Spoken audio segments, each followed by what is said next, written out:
ರಾಜ್ಯದಲ್ಲಿ ಸರ್ಕಾರಿ ನೌಕರರ ಆತ್ಮಹತ್ಯೆ ಕೇಸ್ ಹೆಚ್ಚಳದ ವಿಚಾರಕ್ಕೆ ಸಂಬಂಧಪಟ್ಟಂತೆ ಸಾಕಷ್ಟು ಬೆಳವಣಿಗೆಗಳು ಕೂಡ ಆಗ್ತಾ ಇದೆ. ಪ್ರಮುಖವಾಗಿ ಯಾದಗಿರಿಯ ಪಿಎಸ್ಐ ಆತ್ಮಹತ್ಯೆಗೆ ಶರಣಾದ ಬಳಿಕ ಈಗ ಬೆಂಗಳೂರಿನ ಸಿಸಿಬಿ ಇನ್ಸ್ಪೆಕ್ಟರ್ ಸರದಿ ಆತ್ಮಹತ್ಯೆಗೆ ಶರಣಾಗಿದ್ದಾರೆ. ಹಲವು ಅನುಮಾನಗಳಿತ್ತು. ಏನ್ ಕಾರಣದಿಂದ ಆತ್ಮಹತ್ಯೆಗೆ ಶರಣಾಗಿದ್ದಾರೆ ಸಿಸಿಬಿ ಇನ್ಸ್ಪೆಕ್ಟರ್ ಅಂತ ಸದ್ಯ ಪೊಲೀಸರ ತನಿಖೆಯ ಸಂದರ್ಭದಲ್ಲಿ ಒಂದಷ್ಟು ಪ್ರಾಥಮಿಕ ವಿಚಾರಗಳು ಬೆಳಕಿಗೆ ಬರ್ತಾ ಇದೆ ಅನ್ನೋದರ ಡೀಟೇಲ್ ಸಿಗ್ತಾ ಇದೆ. ರಾಜ್ಯದಲ್ಲಿ ಸರ್ಕಾರಿ ಅಧಿಕಾರಿಗಳ ಸೂಸೈಡ್ ಸರಣಿ. ಬೆಂಗಳೂರಿನಲ್ಲಿ ಪೊಲೀಸ್ ಇನ್ಸ್ಪೆಕ್ಟರ್ ಆತ್ಮಹತ್ಯೆಗೆ ಶರಣಾಗಿದ್ರು. ಸಿಸಿಬಿ ಇನ್ಸ್ಪೆಕ್ಟರ್ ತಿಮ್ಮೇಗೌಡ ನೇಣಿಗೆ ಶರಣಾಗಿದ್ರು.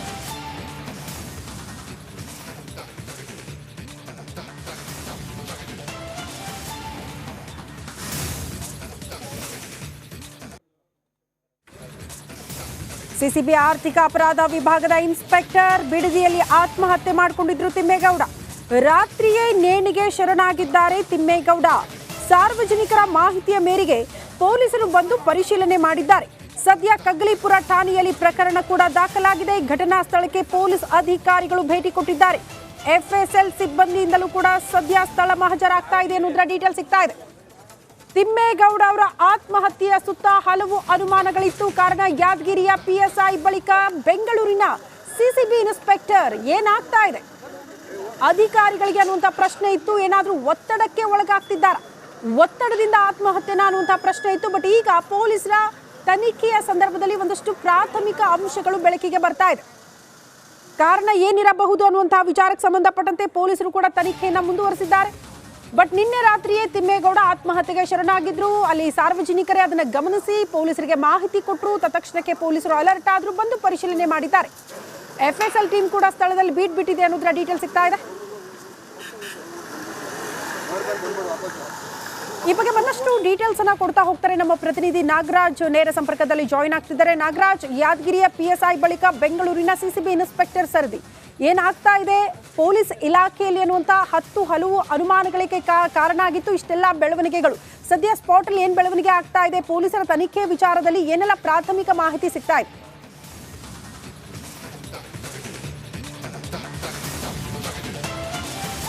ಶ್ರುತಿ, ಏನು ಬೆಂಗಳೂರು ಸಿಸಿಬಿಯಲ್ಲಿ ಆರ್ಥಿಕ ಅಪರಾಧಗಳ ವಿಭಾಗದಲ್ಲಿ ಕೆಲಸ ಮಾಡ್ತಾ ಇದ್ದಂಥ ಇನ್ಸ್ಪೆಕ್ಟರ್ ತಿಮ್ಮೇಗೌಡ ಆತ್ಮಹತ್ಯೆಗೆ ಶರಣಾಗಿದ್ದಾರೆ.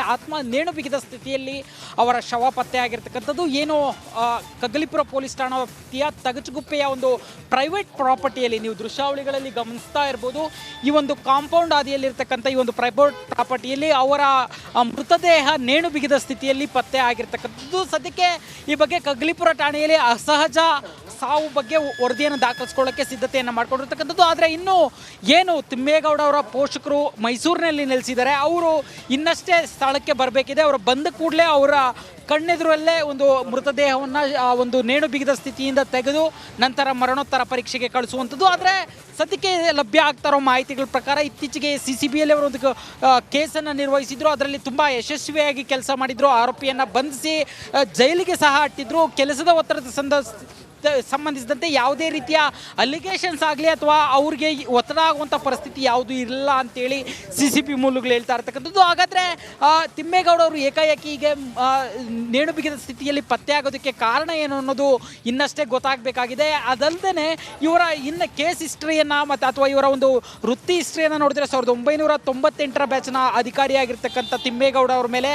ಹಾಸನದಲ್ಲಿ ಕೆಲಸ ಮಾಡ್ತಾ ಇರಬೇಕಾದ್ರೆ ಅವ್ರ ಮೇಲೆ ಒಂದು ಅತ್ಯಾಚಾರ ಪ್ರಕರಣ ಸಹ ದಾಖಲಾಗಿತ್ತು. ಅದು ನ್ಯಾಯಾಲಯದಲ್ಲಿ ಕಮಿಟೆಡ್ ಆಗಿ ಇನ್ನಷ್ಟೇ ವಿಚಾರಣೆ ನ್ಯಾಯಾಲಯದಲ್ಲಿ ಶುರು ಆಗಬೇಕಾಗಿದೆ. ಅದು ಒಂದು ಕಡೆ. ಆದರೆ ಹತ್ತುಗುಪ್ಪೆಯಲ್ಲಿ ಏನು ಇಲ್ಲಿ ಒಂದು ಅತ್ತಿಬೆಲೆಯಲ್ಲಿ ಕೆಲಸವನ್ನು ಮಾಡ್ತಾ ಇರಬೇಕಾದ್ರೆ ಅಲ್ಲಿ ಪಟಾಕಿ ದುರಂತ ಆಯಿತು. ಅಲ್ಲಿ ಅವರನ್ನು ಸಸ್ಪೆಂಡ್ ಕೂಡ ಮಾಡಲಾಗಿತ್ತು. ಅದಕ್ಕೆ ಸಂಬಂಧಿಸಿದಂತೆ ಇಲಾಖಾ ತನಿಖಾ ವಿಚಾರಣೆ ಇನ್ನೂ ಪ್ರಗತಿಯಲ್ಲೇ ಇದೆ. ಜೊತೆಗೆ ಏನು ಈ ಒಂದು ಇದರ ನಡುವೆನೇ ಅವರ ಒಂದು ರಿವೋಕ್ ಕೂಡ ಆಗಿತ್ತು. ಸಿಸಿಬಿಗೆ ಪುನಃ ಮರಳಿ ಬಂದಿದ್ರು. ಇದರ ನಡುವೆ ಅವರು ಈಗ ಆತ್ಮಹತ್ಯೆ ಮಾಡ್ಕೊಂಡಿರ್ತಕ್ಕಂಥದ್ರ ಬಗ್ಗೆ ಹಲವು ಅನುಮಾನಗಳಿದ್ದಾವೆ. ಸದ್ಯಕ್ಕೆ ಕಗ್ಲಿಪುರ ಠಾಣೆಯಲ್ಲಿ ಪ್ರಕರಣ ದಾಖಲಿಸಿಕೊಂಡು ಇದರ ಮುಂದಿನ ತನಿಖೆಯನ್ನು ಮಾಡುವಂಥದ್ದು. ಶ್ರುತಿ, ಓಕೆ ನಾಗರಾಜ್, ಈಗ ಯಾದಗಿರಿಯಲ್ಲಿ ಪಿಎಸ್ಐ ಆತ್ಮಹತ್ಯೆ ವಿಚಾರಕ್ಕೆ ಸಂಬಂಧಪಟ್ಟಂತೆ ಅವ್ರ ಪತ್ನಿನೇ ಮುಂದೆ ಬಂದ್ರು, ಶಾಸಕರ ಒತ್ತಡ ಅನ್ನುವಂಥ ಗಂಭೀರ ಆರೋಪ ಮಾಡಿದ್ರು. ಇಲ್ಲಿ ಆ ರೀತಿ ಫ್ಯಾಮಿಲಿಯಿಂದ ಕುಟುಂಬಸ್ಥರಿಂದ ಏನಾದರೂ ಆರೋಪಗಳು ಕೇಳೋದಕ್ಕೆ ಸಿಗ್ತಾ ಇದೆಯಾ? ಯಾವುದಾದ್ರೂ ಒತ್ತಡದಲ್ಲಿ ಸಿಲುಕಾಕಿಕೊಂಡಿದ್ರ ತಿಮ್ಮೇಗೌಡ ಅವರು, ಅಥವಾ ಅವರ ವಿರುದ್ಧ ರೇಪ್ ಕೇಸ್ ಕೂಡ ದಾಖಲಾಗಿತ್ತು ಅಂತ ಹೇಳಲಾಗ್ತಾ ಇದೆ. ಅದೇ ಕಾರಣ ಆಗೋಯ್ತಾ ಆತ್ಮಹತ್ಯೆಗೆ ಅನ್ನುವಂಥ ಪ್ರಶ್ನೆ.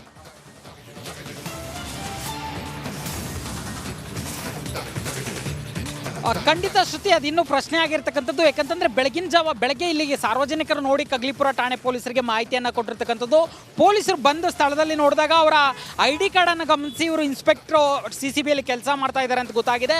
ಮೈಸೂರಿನಲ್ಲಿರೋ ಕುಟುಂಬಕ್ಕೆ ಮಾಹಿತಿ ನೀಡಿದ್ದು ಇನ್ನಷ್ಟೇ ಕುಟುಂಬ ಇಲ್ಲಿಗೆ ತಲುಪಬೇಕಿದೆ. ಕುಟುಂಬ ಯಾವ ಒಂದು ಆರೋಪವನ್ನು ಮಾಡುತ್ತೆ, ನಿಜಕ್ಕೂ ಕುಟುಂಬ ಏನಾದರೂ ಆರೋಪವನ್ನು ಮಾಡುತ್ತಾ ಅಥವಾ ಅವರ ಸಾವನ್ನು ಯಾವ ರೀತಿ ಸ್ವೀಕರಿಸುತ್ತೆ ಅನ್ನೋದು ಇನ್ನೂ ಪ್ರಶ್ನೆ ಆಗಿರ್ತಕ್ಕಂಥದ್ದು. ಅವ್ರು ಬಂದ ನಂತರ ಅವರನ್ನು ಮಾತಾಡಿಸುವ ಒಂದು ಪ್ರಯತ್ನವನ್ನು ಮಾಡುವಂಥದ್ದು. ಆದರೆ ಸದ್ಯದ ಮಾಹಿತಿ ಪ್ರಕಾರ ಅವರ ಒಂದು ವರ್ಕ್ ಸ್ಟೈಲ್ ಏನಿತ್ತು, ಕೆಲಸ ಮಾಡ್ತಾ ಇರಬೇಕಾದ್ರೆ ಅವ್ರ ಮೇಲೆ ದಾಖಲಾಗಿದ್ದಂಥ ಅಲಿಗೇಷನ್ಸ್ ಏನು, ಜೊತೆಗೆ ಅವರು ಸಸ್ಪೆಂಡ್ ಯಾಕಾಗಿದ್ರು, ಈ ಎಲ್ಲ ಅಂಶಗಳನ್ನು ನೋಡ್ತಾ ಇದ್ರೆ ಇದೊಂದು ವೈಯಕ್ತಿಕ ಕಾರಣದಿಂದ ಆತ್ಮಹತ್ಯೆಯನ್ನು ಮಾಡ್ಕೊಂಡಿರೋ ಶಂಕೆ ದಟ್ಟವಾಗಿರ್ತಕ್ಕಂಥದ್ದು. ಆದರೆ ಕುಟುಂಬದ ಜೊತೆ ಇವರು ಏನೆಲ್ಲ ಹೇಳ್ಕೊಂಡಿದ್ರು, ಇಲಾಖೆಯಲ್ಲಿ ಏನಾಗ್ತಾ ಇದೆ, ಮತ್ತು ಅವ್ರು ಮಾಡ್ತಾ ಇರ್ತಕ್ಕಂಥ ಕೆಲಸಕ್ಕೆ ಸಂಬಂಧಿಸಿದಂತೆ ಕುಟುಂಬದ ಜೊತೆ ಏನಾದರೂ ಹಂಚ್ಕೊಂಡಿದ್ರೆ ಅದು ಇನ್ನಷ್ಟೇ ಗೊತ್ತಾಗಬೇಕಾಗಿತ್ತು. ಇನ್ನು ಸ್ವಲ್ಪ ಹೊತ್ತಲ್ಲಿ ಅವರ ಕುಟುಂಬ ಇಲ್ಲಿಗೆ ಬರೋ ಮಾಹಿತಿ ಇರ್ತಕ್ಕಂಥದ್ದು. ಶ್ರುತಿ. ಓಕೆ ನಾಗರಾಜ್, ಧನ್ಯವಾದಗಳು ತಮ್ಮೆಲ್ಲ ಮಾಹಿತಿಗೆ.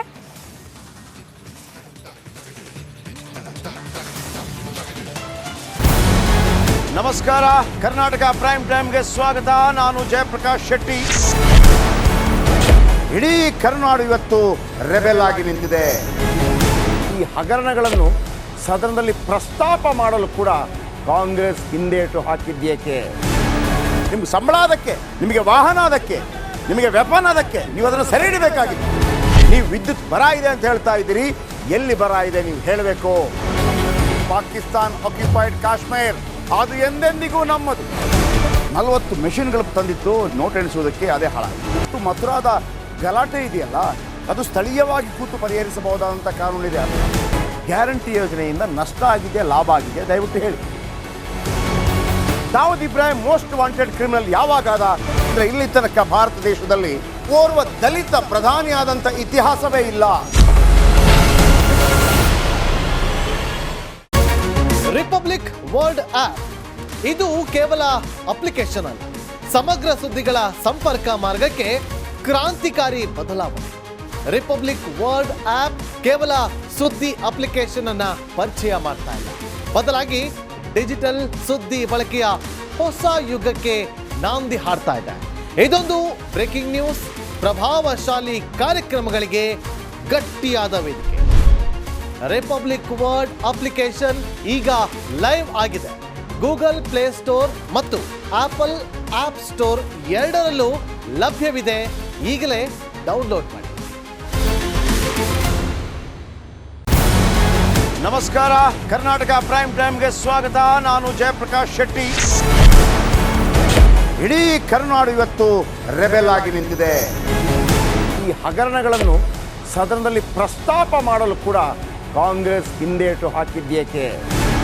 ನಿಮ್ಗೆ ಸಂಬಳ ಅದಕ್ಕೆ, ನಿಮಗೆ ವಾಹನ ಅದಕ್ಕೆ, ನಿಮಗೆ ವೆಪನ್ ಅದಕ್ಕೆ, ನೀವು ಅದನ್ನು ಸೆರೆ ಹಿಡಿಬೇಕಾಗಿತ್ತು. ನೀವು ವಿದ್ಯುತ್ ಬರ ಇದೆ ಅಂತ ಹೇಳ್ತಾ ಇದ್ದೀರಿ, ಎಲ್ಲಿ ಬರ ಇದೆ ನೀವು ಹೇಳಬೇಕು. ಪಾಕಿಸ್ತಾನ್ ಆಕ್ಯುಪೈಡ್ ಕಾಶ್ಮೀರ್ ಅದು ಎಂದೆಂದಿಗೂ ನಮ್ಮದು. 40 ಮೆಷಿನ್ಗಳು ತಂದಿತ್ತು ನೋಟ್ ಎಣಿಸುವುದಕ್ಕೆ, ಅದೇ ಹಾಳಾಗಿದೆ. ಮಥುರಾದ ಗಲಾಟೆ ಇದೆಯಲ್ಲ, ಅದು ಸ್ಥಳೀಯವಾಗಿ ಕೂತು ಪರಿಹರಿಸಬಹುದಾದಂಥ ಕಾನೂನಿದೆ. ಗ್ಯಾರಂಟಿ ಯೋಜನೆಯಿಂದ ನಷ್ಟ ಆಗಿದೆ, ಲಾಭ ಆಗಿದೆ, ದಯವಿಟ್ಟು ಹೇಳಿ. Dawood Ibrahim most wanted criminal ಯಾವಾಗಾದ ಅಂದರೆ ಇಲ್ಲಿ ತನಕ ಭಾರತ ದೇಶದಲ್ಲಿ ಓರ್ವ ದಲಿತ ಪ್ರಧಾನಿಯಾದಂಥ ಇತಿಹಾಸವೇ ಇಲ್ಲ. ರಿಪಬ್ಲಿಕ್ ವರ್ಲ್ಡ್ ಆಪ್ ಇದು ಕೇವಲ ಅಪ್ಲಿಕೇಶನ್ ಅಲ್ಲ, ಸಮಗ್ರ ಸುದ್ದಿಗಳ ಸಂಪರ್ಕ ಮಾರ್ಗಕ್ಕೆ ಕ್ರಾಂತಿಕಾರಿ ಬದಲಾವಣೆ. ರಿಪಬ್ಲಿಕ್ ವರ್ಲ್ಡ್ ಆಪ್ ಕೇವಲ ಸುದ್ದಿ ಅಪ್ಲಿಕೇಶನ್ ಅನ್ನ ಪರಿಚಯ ಮಾಡ್ತಾ ಇಲ್ಲ, ಬದಲಾಗಿ ಡಿಜಿಟಲ್ ಸುದ್ದಿ ಬಳಕೆಯ ಹೊಸ ಯುಗಕ್ಕೆ ನಾಂದಿ ಹಾಡ್ತಾ ಇದೆ. ಇದೊಂದು ಬ್ರೇಕಿಂಗ್ ನ್ಯೂಸ್, ಪ್ರಭಾವಶಾಲಿ ಕಾರ್ಯಕ್ರಮಗಳಿಗೆ ಗಟ್ಟಿಯಾದ ವೇದಿಕೆ. ರಿಪಬ್ಲಿಕ್ ವರ್ಲ್ಡ್ ಅಪ್ಲಿಕೇಶನ್ ಈಗ ಲೈವ್ ಆಗಿದೆ. ಗೂಗಲ್ ಪ್ಲೇ ಸ್ಟೋರ್ ಮತ್ತು ಆಪಲ್ ಆಪ್ ಸ್ಟೋರ್ ಎರಡರಲ್ಲೂ ಲಭ್ಯವಿದೆ. ಈಗಲೇ ಡೌನ್ಲೋಡ್ ಮಾಡಿ.